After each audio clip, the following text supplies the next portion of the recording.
ini Masjid Mbah Marijan, masjid apa namanya nih Bu? Namanya Masjid Alamin. Masjid Alamin. Masjid Alamin Kinaharjo. Kinaharjo. Kok bisa disebut desa ini, desa petilasan Mbah Marijan? Kenapa Bu? Ya kenapa? Kan dulu pertama kampung biasa. Kampung biasa sekarang cuman petilasan. Kan dulu ini kampung 85 kakak itu korbannya meninggal saudara saya, anak Sarah ya. Cucu saya, sebentar dulu. Adil dan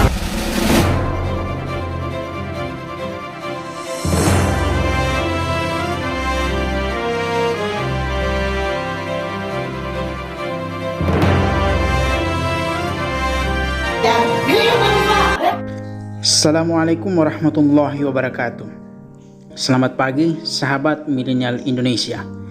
Pagi hari ini kita akan menyusuri jejak sejarah Mbah Marijan, sang legenda Merapi.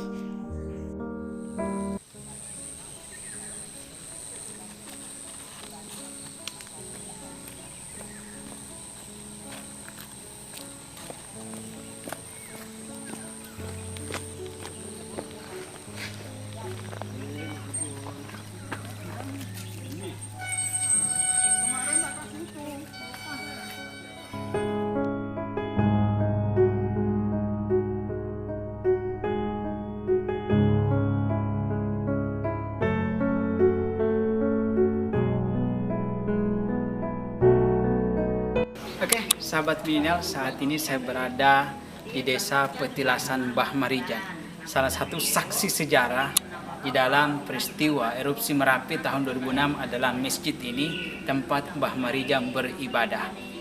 Apa sih keunikan dari masjid ini? Sahabat milenial bisa melihat. Masjid ini bernama Al-Amin, bukti kasih sayang Allah di tengah bencana. Masjid Al-Amin Kinaharjo yang hanya berjarak 100 meter dari rumah Mbah Marijan. Masjid ini berdiri kokoh. Bangunannya sejak berpuluh-puluh tahun. Ketika terjadi erupsi pada tahun 2006 dengan Celcius 600 derajat, masjid ini masih tetap utuh. Dan keanehan di dalam semua benda-benda yang ada dalam masjid ini semuanya utuh. Dan Al-Quran yang ada dalam masjid ini utuh sama sekali, tidak terbakar dan sebagainya. Inilah saksi sejarah dari masjid ini, dan sahabat milenial, kita akan ke rumah Mbah Marijan. Bu, ini Masjid Mbah Marijan, masjid apa namanya nih Bu? Namanya Masjid Alamin. Masjid Alamin. Masjid Alamin Kinaharjo. Kinaharjo. Kok bisa disebut desa ini, desa petilasan Mbah Marijan? Kenapa Bu? Ya kenapa? Kan dulu pertama kampung biasa. Kampung biasa sekarang cuman petilasan. Kan dulu ini kampung 85 kakak itu korbannya meninggal saudara saya, anak Sarah ya. Cucu saya, sebentar dulu. Nanti kalau misalnya Mbah Marijan itu misalnya meninggalnya kan nggak ada di masjid, kan nggak ada di masjid. Maghriban belum ada bapak, sempat jamaah Mbah Marijan, anak, mantu, putu, adik, anak saya 6 itu ikut jamaah 3, nomor 1 ada masjid, terus adan, terus nomor 2, nomor 5. Tapi yang 85 kakak itu yang meninggal di sini 37, 39 sama relawan yang nunggu Mbah Marijan dari sholat di rumah sendiri. Yang betul Mbah Marijan itu beritanya meninggal di masjid, tapi yang betul sempat pulang ke rumah sebentar lagi itu ditemu relawan baru sujud, jadi reaksinya mendadak.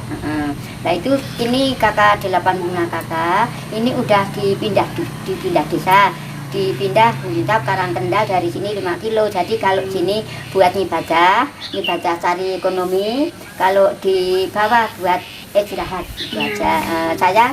Saya, bapak saya, kakak adik, sama bapaknya Mbah Marijan. Bapak saya, adiknya Mbah Marijan, tapi yang betul saya enggak Mbah. Kamas itu ya yang nanti kalau Mas nengok itu jangan salah paham, itu ada foto Mbah Marijan di depan makam. Itu bukan makam dasarnya di Sunen. Dari sini 12 kilo. Nanti kalau belum puas di sini, nanti nengok ke tempat dasarnya di desa Sunen, nanti ada balai desa belok ke timur, nanti naik lagi. Itu itu nanti kalau misalnya belum puas di sini ya kalau udah puas di sini petilasan enggak itu bukan dasarnya ya udah. Itu ketiga itu istri Bapak Juru Kunci anak Mbah Marjan yang tadi Juru Kunci sekarang itu anak nomor 3. Nah ini nomor 3 namanya Pak Asih Ono. Ya itu ada warung catatan Bu Asih. Bu Asih itu mantu Mbah Mar jadi Senen itu. Jadi makanya misalnya dimakamkan di sini belum bisa diliwati tanahnya, ya itu diminta dimakam pada sana di Desa Sunen. Waktu terjadi erupsi ibu di mana? Saya udah diturunkan anak terakhir, kan anak saya cuma 6, cuman ikut sama cuman yang ke-1, ke-2, ke-5. Tapi yang ke-1 meninggal, yang ke-5 meninggal, yang ke-2 masih hidup. Alhamdulillah bisa buat cerita. Kan udah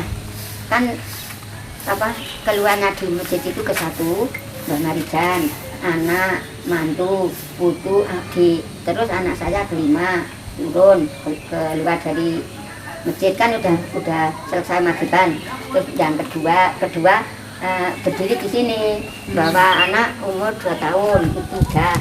Terus yang ke-1 baru keluar itu udah kejadian erupsinya udah datang ke masjid, jebak masjid antara genteng Ilmar itu. Anak yang ke-1 keluar itu diikuti angin.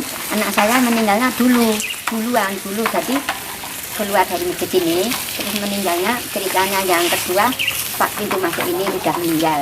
Terus anak yang ke-5 itu turun mau sholat Mbah Marijan, belum sampai ke rumah udah hebat, kakaknya udah meninggal. Itu anak saya bawa anak umur 2 tahun ditimbuni sarung sama baju, kepatinya kena abu, tapi abunya ya kena, tapi abunya abu anyep. Udah nengok yang ke-5 udah ditengok, meninggalnya sekarang joglo dulu permanen itu udah meninggal. Ya udah meninggal, kakak meninggal, kakaknya adiknya meninggal.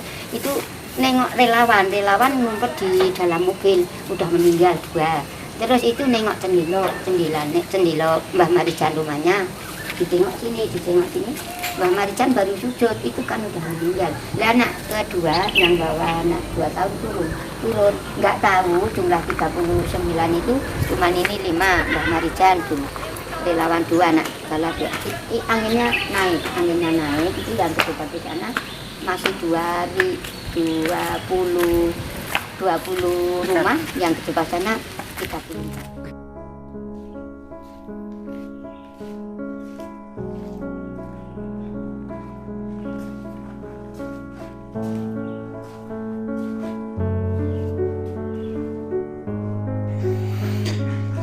Sahabat Milenial Indonesia, saat ini saya berdiri tepat di atas bekas rumah Mbah Marijan. Di tempat ini kita bisa melihat foto-foto pada saat kejadian erupsi Merapi tahun 2010. Di tempat ini juga kita bisa melihat dena kejadian erupsi Merapi, dan di tempat ini kita melihat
sahabat Mina, inilah saksi sejarah tentang Mbah Marijan, betapa giginya dan kokohnya konsistenan beliau di dalam menjaga ketokohannya sebagai tokoh masyarakat.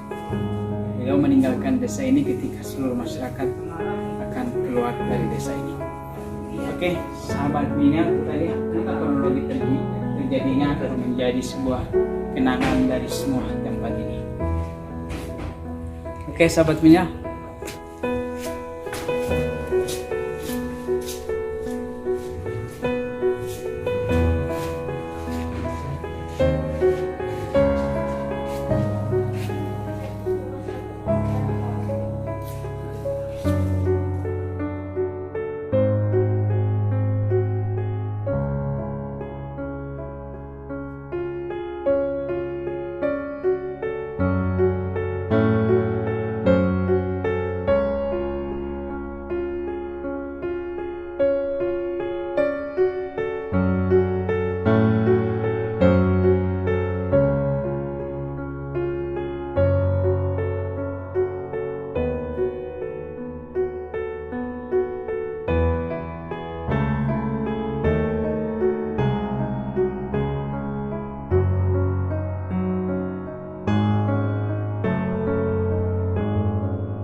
Oke, sahabat Minal Indonesia, saat ini saya berada di Masjid Al-Amin, masjid tempat Mbah Marijan senantiasa melaksanakan ibadah. Oke, sahabat Minal, hari ini saya akan tetap berjalan-jalan dan kita akan melihat suasana desa di tempat ini.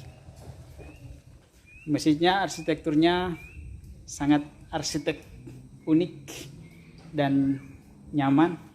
Dan sahabat Mina bisa merasakan suasana di dalam masjid ini.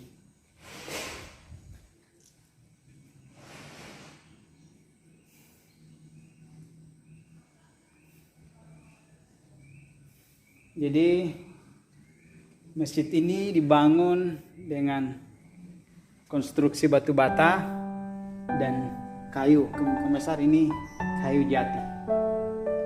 Oke, sahabat Mina, kita lanjut ke tempat-tempat jejak sejarah dari Mbah Marijan. Roso.